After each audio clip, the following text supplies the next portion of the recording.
안녕하세요. 오늘은 4월 14일 수요일입니다. 오늘은 출애굽기 5장 1절에서부터 21절까지를 본문으로 큐티 가이드를 시작하겠습니다. 먼저 오늘 이 본문을 통해 제가 묵상한 하나님은 바로에게 무시당하신 분입니다. 2절 말씀을 읽어볼까요? 바로가 이르되 여호와가 누구이기에 내가 그의 목소리를 듣고 이스라엘을 보내겠느냐? 나는 여호와를 알지 못하니 이스라엘을 보내지 아니하리라. 자, 이 말대로요. 바로는 정말 여호와를 몰랐을까요? 저는요, 그가 전혀 모르지는 않았을 거라고 생각합니다. 왜냐?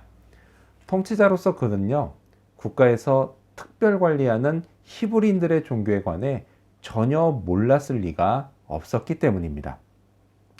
자, 그래서요, 나는 알지 못한다, 나는 몰랐다, 이렇게 말하는 바로의 말은요, 나와 상관이 없다, 또는요, 나의 신으로 내가 믿지 않는다, 이런 뜻으로 했던 말이라고 생각합니다.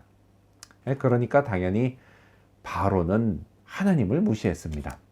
여호와 하나님의 말씀을 따를 리도 없었습니다. 자, 그런데 이게요, 하나님과 그분의 말씀을 대하는 불신자들의 대표적인 태도입니다. 자, 불신자들 앞에서요, 하나님이 이렇게 말씀하셨다, 이렇게 말하면요, 10중 8구 무시당합니다. 그게 자기랑 무슨 상관이 있느냐, 뭐 이런 것이죠. 자, 그렇게 그들은요, 하나님의 말씀을 한 귀로 듣고 한 귀로 흘려버립니다. 하지만요, 이런 그들의 태도와는 달리 하나님의 말씀의 결과는 언제나 그들에게 깊은 상관이 있습니다. 자, 한 가지 예를 들자면요, 동성 결혼에 관한 하나님의 경고의 말씀입니다. 몇 해 전에요, 이곳 호주에서 국민투표가 있었죠. 그리고 그 결과 61%가 이 말씀을 무시하는 것으로 나타났습니다. 자, 그렇다면 그들은 언젠가 나타날 재앙적인 결과로부터 자유로울 수 있을까요? 전혀 그렇지 않습니다. 그것이요, 어떤 형태이든지 간에 그들은 자기가 상관없다고 생각한 하나님의 그 경고가 피부로 느껴질 만큼 치명적인 현실이 되어 나타나는 것을 보게 될 것입니다. 사람들은요, 얼마든지 하나님을 무시할 수 있습니다. 하지만요, 그에 따른 책임은 결코 무시할 수 없습니다. 자, 그렇다면 오늘 이 본문을 통해 제가 발견한 인간의 모습, 어떤 게 있을까요? 오늘은 여호와의 이름을 언급한 사람들을 볼 수 있습니다. 21절 말씀을 읽겠습니다. 그들에게 이르되 너희가 우리를 바로의 눈과 그의 신하의 눈에 미운 것이 되게 하고 그들의 손에 칼을 주어 우리를 죽이게 하는도다. 여호와는 너희를 살피시고 판단하시기를 원하노라. 자, 지금 이 말을 누가 했느냐? 이스라엘 자손의 기록원들이 했습니다. 자, 이 이스라엘 자손의 기록원들은요, 그 만들어진 벽돌 수를 세기 위해서 애굽인 감독자들이 세운 이스라엘 사람들이었습니다.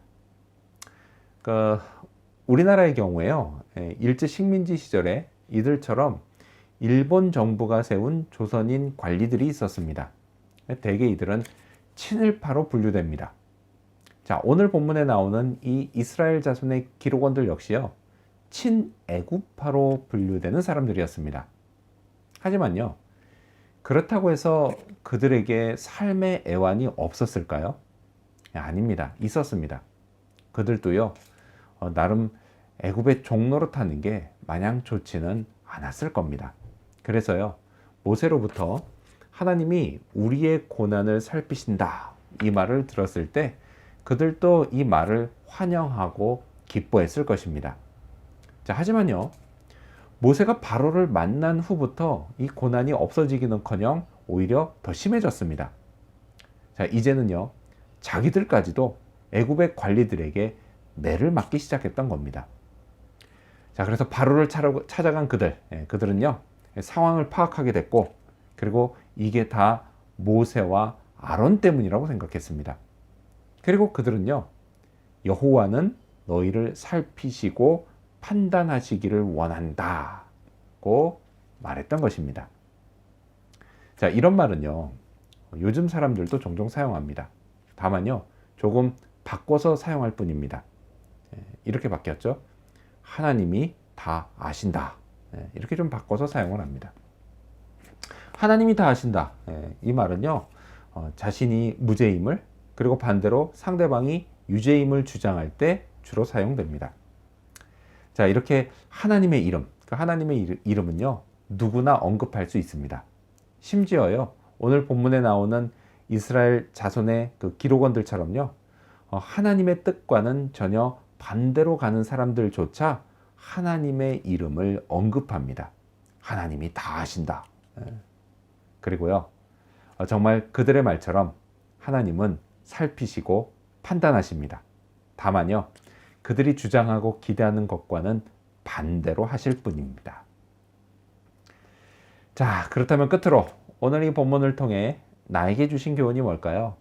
그건 힘들어지는 게 무조건 나쁜 건 아니다 입니다. 9절 말씀을 읽겠습니다. 그 사람들의 노동을 무겁게 함으로 수고롭게 하여 그들로 거짓말을 듣지 않게 하라. 자, 바로가 사용한 이 방법을요, 사탄도 똑같이 사용합니다. 삶을 힘들어지게 만들어서 사람들로 하여금 하나님의 말씀을 거짓말로 생각하게 만드는 겁니다. 그래서요, 말씀을 듣지 않고 따르지 않게 만드는 것입니다. 자, 사람들은요, 하나님의 말씀대로 하면 삶의 형편이 나아지고 좋아질 거라고 생각합니다. 예, 당연히 맞는 생각입니다. 하나님의 말씀은요, 언제나 인간을 위한 말씀이기 때문입니다. 하지만요, 그 좋은 결과가 나올 때까지 얼마든지 삶이 더 힘들어질 수 있습니다.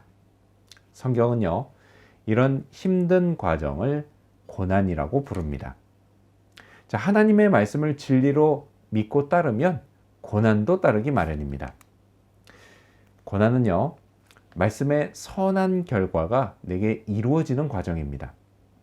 그래서 무겁고 수고롭기는 하지만 그 고난을 잘 견디면 제게 엄청난 유익들이 생깁니다. 그중 하나가요, 하나님의 말씀이 정말 진리가 맞다는 것을 확인하는 것입니다. 자, 진리를 알고요, 또 그것을 소유하면 결국 모든 것이 해결되고 승리할 수 있습니다. 그래서요, 고난으로 인해 삶이 힘들어지는 게 무조건 기분 좋은 건 아니지만, 그렇다고요, 무조건 나쁜 것도 아닙니다. 고난은요, 축복으로 가는 길에서 만나는 작은 언덕과도 같습니다. 그래서 앞에서 이끄시는 하나님, 그 하나님만 놓치지 않으면 얼마든지 넘어갈 수 있습니다. 그리고 언덕 너머에는 언제나 좋은 게 있습니다. 이 사실을 잊지 않고요, 오늘도 진리의 말씀을 확신하며 힘차게 살아가는 그런 하루가 되기를 소망합니다. 기도하겠습니다. 바로에게 무시당하신 하나님, 하나님의 말씀을 무시하지 않도록 도와주시옵소서. 하나님이 나를 살피시고 판단하신다는 것 잊지 않게 도와주시옵소서.